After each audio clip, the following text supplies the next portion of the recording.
Sir, madam. ദാ വരാം. ആരാ നിങ്ങൾ? മാഡം, ഞാൻ ഈ ഏരിയയിലാണ് കുറെ നാളായിട്ട് പാല് വിറ്റുകൊണ്ടിരിക്കുന്നത്. നിങ്ങൾക്ക് പാലും എല്ലാം വേണമെന്നറിയാൻ വേണ്ടിയിട്ട് ചോദിക്കാൻ വന്നതാണ്. മാഡം, നിങ്ങൾ പാക്കറ്റ് പാലാണോ ഉപയോഗിക്കുന്നത്? ആ അതെ. മാഡം, എൻ്റെ അടുത്ത് ഒരുപാട് പശുക്കളുണ്ട്. ഞങ്ങളുടെ ഫാമിൽ നിന്നുള്ള പാൽ മേടിക്കാൻ താല്പര്യമുണ്ടോ? നേരാണോ? റേറ്റ് എത്ര? 6 ലിറ്ററിന് 30 രൂപയുള്ളൂ മാഡം. പോക്കറ്റ് പാല് 22 രൂപയ്ക്ക് കിട്ടുന്നുണ്ടല്ലോ, 30 രൂപ പറയുന്നു. മാഡം, ഞങ്ങൾ കൊടുക്കുന്ന പാല് വളരെ ശുദ്ധമായ പാലാണ് മാഡം. ഞങ്ങളിൽ നിന്ന് വാങ്ങിച്ചുകൊണ്ട് പോയിട്ടാണ് അവർ ആ പാല് പാക്കറ്റിലാക്കി നിങ്ങൾക്ക് തരുന്നത്. അതിനേക്കാളും നല്ലത് പാല് ഞങ്ങളുടെ നിന്ന് നേരിട്ട് വാങ്ങിക്കുന്നതല്ലേ? ശരി ശരി. എന്താ മാഡം ഈ കാര്യത്തിൽ ഇത്രയും ആലോചിക്കാനായിട്ട്? ഞങ്ങൾക്ക് വേണ്ട, ശരിയാകൂല. വേണമെങ്കിൽ ഞാൻ അറിയിക്കാം. മാഡം, അങ്ങനെ പറയല്ലേ മാഡം. നിങ്ങളുടെ അടുത്തുള്ള എല്ലാ ഫ്ലാറ്റിലും ഞാൻ വർഷങ്ങളായിട്ട് നേരിട്ട് തന്നെയാണ് പാല് കൊടുത്തുകൊണ്ടിരിക്കുന്നത്. നിങ്ങളും വാങ്ങിക്കുകയാണെങ്കിൽ എനിക്കതൊരു സഹായമാകും മാഡം. ശരി, ദിവസവും പാൽ എത്ര മണിക്ക് കിട്ടും? ഞാൻ ദിവസവും രാവിലെ 7 മണിക്കാണ് പാല് കൊണ്ടു കൊടുക്കാറുള്ളത് മാഡം. ഓക്കെ, എന്നാ നാളെ മുതൽ എടുത്തോണ്ട് വാ. ശരി മാഡം, വളരെ നന്ദിയുണ്ട്. ശരി, പോയിട്ട് വരൂ.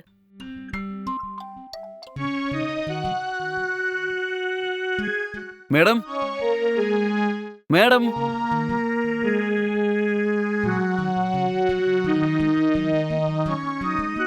ഓ, നിങ്ങളാണോ? മാഡം, പാലും കൊണ്ട് വന്നതാണ് മാഡം. നിക്ക്, പാത്രം എടുത്തോണ്ട് വരാം.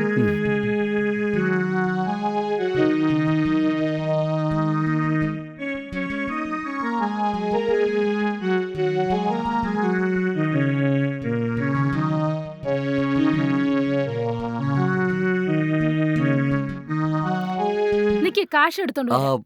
സാരമില്ല മാഡം, ഞാൻ കാശ് മൊത്തമായിട്ട് മാസാവസാനം മേടിച്ചോളാം മാഡം. ശരി, ഓക്കെ. പോയിട്ട് വരാം മാഡം.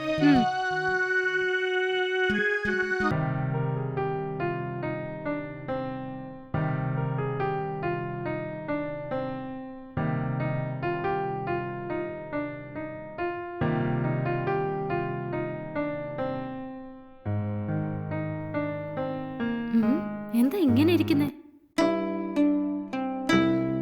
Madam, madam. ആ പറയൂ. മാഡം, പാലും കൊണ്ട് വന്നതാണ്. നിങ്ങളുടെ പാല് വേണ്ട. എന്ത് പറ്റി മാഡം? നിങ്ങൾ പാലിൽ ഒരുപാട് വെള്ളം ചേർത്തിരിക്കുന്നു. എന്താ മാഡം ഇങ്ങനെ പറയുന്നത്? പോക്കറ്റ് പോലെ നിങ്ങളുടെ പാല് തിക്കല്ല, വെറും വെള്ളമാ. മാഡം, പാക്കറ്റ് പാല് പോലെ പശുവിന്റെ പാൽ അത്രയും തിക്കാവില്ല മാഡം. പക്ഷെ ഫ്രഷ് ആയിരിക്കും. ഞാൻ വെള്ളമൊന്നും ഒഴിക്കാതാണ് മാഡത്തിന് പാല് തന്നുകൊണ്ടിരിക്കുന്നത്. മാഡം ഇതുവരെ പശുപാല് കുടിച്ചിട്ടില്ലെന്ന് എനിക്ക് തോന്നുന്നത്. നിങ്ങൾ വേണമെങ്കിൽ ഇത് എവിടെയെങ്കിലും കൊണ്ടുപോയി ടെസ്റ്റ് ചെയ്ത് നോക്കിക്കോളൂ. അതിൽ വെള്ളം ചേർത്തിട്ടുണ്ടെങ്കിൽ പിന്നെ വാങ്ങിക്കണ്ട. അല്ലാതെ ഇതുപോലെ പാലിൽ വെള്ളം ചേർത്തിട്ടുണ്ടെന്ന് പറഞ്ഞ് എന്നെ ഇങ്ങനെ കുറ്റപ്പെടുത്തരുത് മാഡം. ഇക്കാലത്ത് ആർക്കെങ്കിലും ശുദ്ധമായ സാധനം കൊടുത്താൽ അതിന്റെ വില ആർക്കും മനസ്സിലാവില്ല മാഡം. ശരി മാഡം, ഞാൻ പോവുകയാണ്.